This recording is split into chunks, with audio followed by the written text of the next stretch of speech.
사람들의 겉모습은 서로 다르며 우리에게 있어서 이런 다름을 인정하는 것은 그다지 어렵지 않습니다. 그러나 몇몇 국가들에서는 다름은 곧 혐오가 수반되고 경우에 따라서는 죽음에까지 이를 수 있다고 하는데요. 제가 오늘 소개해드릴 사연도 이와 관련이 있습니다. 흑인이지만 하얀 피부를 갖고 태어났다는 아이는 자신의 다른 외모 때문에 팔까지 잃어버렸다고 하는데요. 그렇게 희망을 찾아 방문한 한국에서는 식당에 들어가자마자 충격적인 대우를 받았다고 합니다. 그렇다면 이 아이에게 대체 무슨 일이 일어난 것인지 자세한 내용 살펴보도록 하겠습니다. 탄자니아 아이의 사연입니다. 안녕하세요. 저는 아프리카 탄자니아에서 태어난 윌리엄이라고 합니다. 흔히들 아프리카인 하면 검은 피부의 흑인을 떠올리실 텐데요. 저는 흑인은 맞지만 피부색이 검지는 않답니다. 저는 희귀병인 백색증을 앓고 태어난 알비노이기 때문이죠. 저는 피부색이 하얀 것만 빼면 다른 사람들과 똑같은 사람이지만 제 부모님은 그렇게 생각하지 않았던 것 같아요. 제 부모님은 제가 태어나자마자 저를 버렸거든요. 탄자니아의 몇몇 사람들은 알비노는 가족 전체에 수치와 불운을 가져온다고 믿기 때문에 저처럼 태어나자마자 버림받는 알비노 아이들이 많고 저희는 그저 남들과 조금 다르게 생겼다는 이유로 부모님 없이 홀로 살아가야 하는 것입니다. 그렇게 혼자 남은 제게 손을 내밀어 준 건 바로 국제 NGO였어요. 저처럼 버림받은 알비노 아이들을 위해 NGO 단체는 학교와 숙소를 마련해줬고 저는 새로운 가족들이 생겼거든요. 하지만 가족이 생겼다는 행복도 잠시였어요. 시간이 지날수록 저와 함께 학교를 다니는 다른 알비노 친구들이 실종되거나 팔다리를 잃은 채 발견되는 일이 많아졌거든요. 선생님 말씀으로는 아프리카 내에는 알비노의 머리카락이나 신체 일부가 부와 건강, 행운을 가져다 준다는 미신이 있어서 저희 같은 알비노들은 잔혹한 범죄에 노출되어 있다고 하셨어요. 그리고 저희 알비노 학교의 위치가 알비노 사냥꾼들에게 발각된 것 같다며 앞으로 더 많은 사냥꾼들이 몰려들 테니 밤에는 절대로 숙소 밖을 나가지 말라고 신신당부하시더라고요. 저는 절망했습니다. 가족들도 저를 버렸는데 다른 사람들은 동족인 저희의 신체를 얻기 위해 저희를 사냥하고 있다니 이런 현실이 너무 가혹하고 비참했거든요. 그리고 코나 귀, 팔과 다리를 잃은 친구들이 점점 늘어남에 따라 어렸던 저는 공포에 질려 제대로 된 생활을 할 수가 없었죠. 결국 저는 너무 두려워서 학교를 그만두게 되었습니다. 그러나 범죄를 피할 수는 없었어요. 제가 10살이 되었을 때 물을 기르러 갔다가 매복해 있던 알비노 사냥꾼들에 의해 납치를 당하게 되었고 결국 왼팔과 오른손가락 2개를 잃고 말았거든요. 다행히도 저는 NGO 단체에게 구조돼서 목숨만은 건질 수 있었으나 그때의 일이 너무 충격적이라 저는 한동안 실어증에 걸려 말도 못했고 학교 교육과정도 제대로 쫓아갈 수 없었어요. 그렇게 저는 무척이나 어렸을 때부터 무력감이 무엇인지 뼈저리게 느꼈습니다. 이 나라에서 저는 아무것도 할 수 없고 저를 지켜줄 만한 사람도 없었거든요. 그런데 운이 좋게도 저는 어떤 구호단체에 의해 미국으로 갈 기회가 생겼어요. 미국으로 가면 목숨을 보호받을 수 있고 교육도 시켜준다는 말에 저는 망설임 없이 미국으로 건너가게 되었습니다. 미국에서의 삶은 처음에는 좋았어요. 사람들은 미신 때문에 피해를 입은 저를 마치 영웅처럼 대해줬고 엄청나게 잘해줬거든요. 그러나 시간이 지날수록 저는 탄자니아에 있을 때와 거의 비슷한 처지에 있다는 걸 알아차리게 되었어요. 탄자니아에서처럼 미국에서 제가 마음대로 할 수 있는 건 아무것도 없었거든요. 사람들은 저를 정치적으로, 상업적으로 이용하려고만 했고 카메라가 없는 곳에서 저는 늘 소외되었죠. 교육은커녕 저는 제대로 잠도 못 자고 이곳저곳을 끌려다니며 모금 행사에 참여해야 했고 이런 생활은 계속해서 이어졌어요. 그리고 미국의 흑인들은 저보고 흑인을 흉내내려고 하는 가짜라며 제 존재 자체를 부정하며 차별을 하더군요. 이들은 가끔 제게 침을 뱉거나 계란을 던지는 등 저를 혐오 섞인 시선으로 대했습니다. 결국 미국도 탄자니아와 별반 다르지 않았던 것이죠. 모든 사람들은 저를 싫어했고 이용하려고만 했거든요. 그러다 한 번은 제게 해외를 갈 기회가 생겼어요. 한국에서 모금 행사가 열렸기 때문인데요. 돈에 미친 미국 단체는 저를 한국으로 보냈고 그렇게 저는 처음으로 한국 땅을 밟게 되었습니다. 그런데 한국인들의 반응은 무척이나 특별하더군요.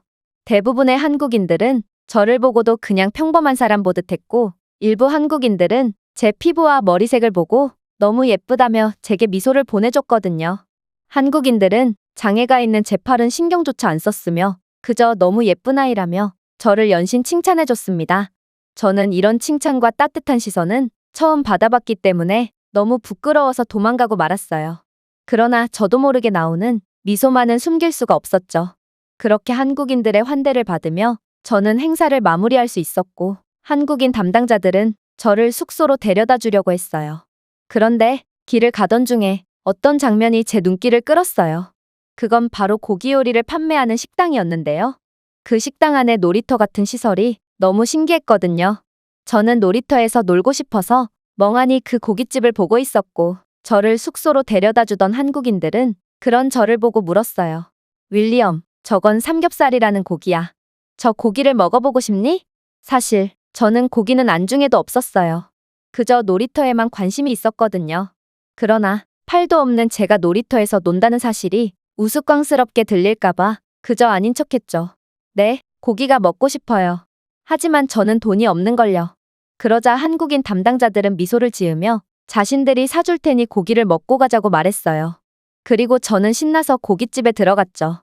그런데 고깃집에 들어온 저를 보고 주인처럼 보이는 아주머니가 소리를 지르더군요. 저는 엄청나게 놀랐어요.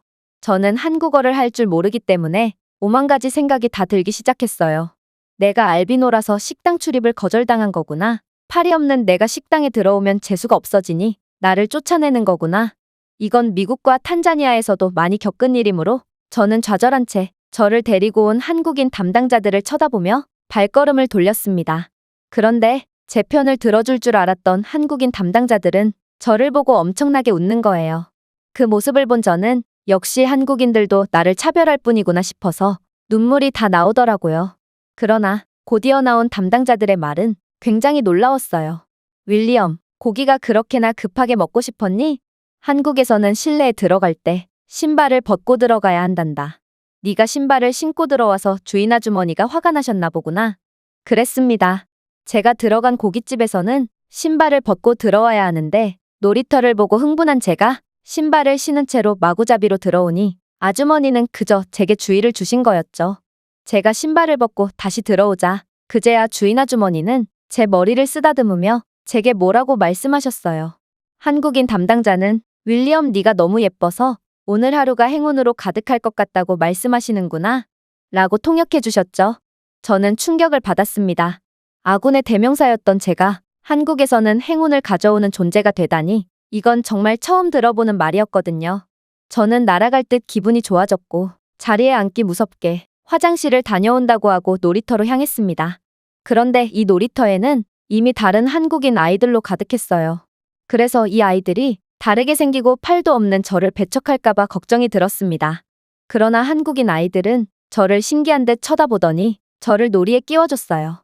팔이 불편한 저를 위해 손까지 잡아주며 놀이터를 이용하도록 도와줬고 잘린 제 왼쪽 팔을 연신 어루만져줬죠. 한국 친구들의 이런 사소한 행동들은 제게 큰 위로가 되었어요. 왜냐하면 지금껏 아무도 저를 신경 써주지 않았거든요. 이런 친구들의 감동적인 마음을 뒤로 놀이터 밖에서는 연신 저를 부르는 소리가 들렸어요. 윌리엄, 고기가 다 익었단다. 어서 먹으러 오렴. 윌리엄, 고기 안 먹을 거니? 계속 안 오면 우리가 다 먹는다. 하지만 저는 친구들과의 놀이가 더 즐거워서 한국인 담당자들의 말은 잘 들리지도 않았어요.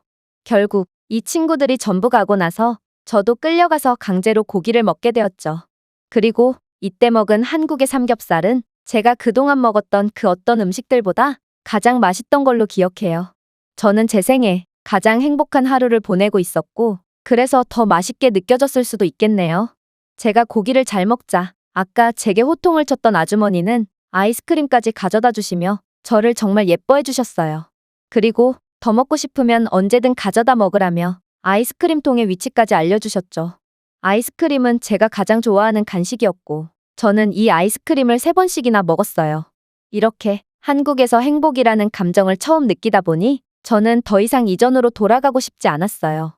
마치 새장 속에서 태어난 앵무새가 우연히 철창 밖으로 나갔을 때처럼 삶은 불행의 연속인 게 당연한 줄 알았던 제가 한국에서 처음으로 행복을 겪으니 한국에서 쭉 살고 싶은 욕심이 들었거든요. 제가 진지하게 미국으로 가고 싶지 않고 한국에서 살고 싶다고 말하자 담당자분들도 제 말을 귀 기울여 듣더니 저를 위해 진지하게 상담해줬어요. 그리고 어쩌면 한국으로의 난민 신청을 통해 한국에서 평생 살 수도 있을 거라고 말했죠. 그래서 지금의 제가 도대체 어디서 이 글을 작성하고 있냐고요? 바로 한국입니다. 이 한국인들은 그날 처음 본 저를 위해 여러 방면으로 애써주셨고 결국 저는 한국으로부터 난민을 인정받을 수 있었죠. 저는 현재 한국에서 중학교를 다니고 있고 한국인들은 저를 있는 그대로의 모습으로 봐줘서 너무 행복하답니다. 물론 한국에서는 저를 이용하려고 하는 사람들도 단 한 명도 없어요. 오히려 한국에서는 아무런 목적 없이 그냥 저와 친구가 되고 싶어 하는 아이들도 많고 이들은 팔이 없는 저를 위해 많은 것들을 도와주고 있답니다. 이런 한국인들의 따뜻한 마음을 받다 보니 저도 이들의 마음을 이어서 한국에서 봉사단체를 하나 만들어 보고 싶다는 꿈을 가지게 되었어요. 저처럼 어렵고 소외된 사람들을 도우며 저를 변화시켜준 한국인들에게 보답해주고 싶거든요. 겉모습보다 내면을 중요시 여기는 한국인들 덕분에 저는 꿈과 희망이 생겼고 제 꿈을 이루기 위해 열심히 공부할 거예요. 이 외국인의 글은 여기까지입니다. 겉모습에 대한 혐오와 차별로 팔까지 잃어버린 아이가 한국에서 꿈과 희망을 찾게 된 사연이었는데요. 한국에서 사랑받는 사람으로 다시 태어난 윌리엄에게 행복만이 가득했으면 좋겠습니다. 제가 준비해온 내용은 여기까지입니다. 끝까지 시청해주셔서 진심으로 감사드리며 여러분들의 구독과 좋아요, 알림 설정은 영상 제작에 큰 힘이 됩니다. 이상 세모튜브였습니다.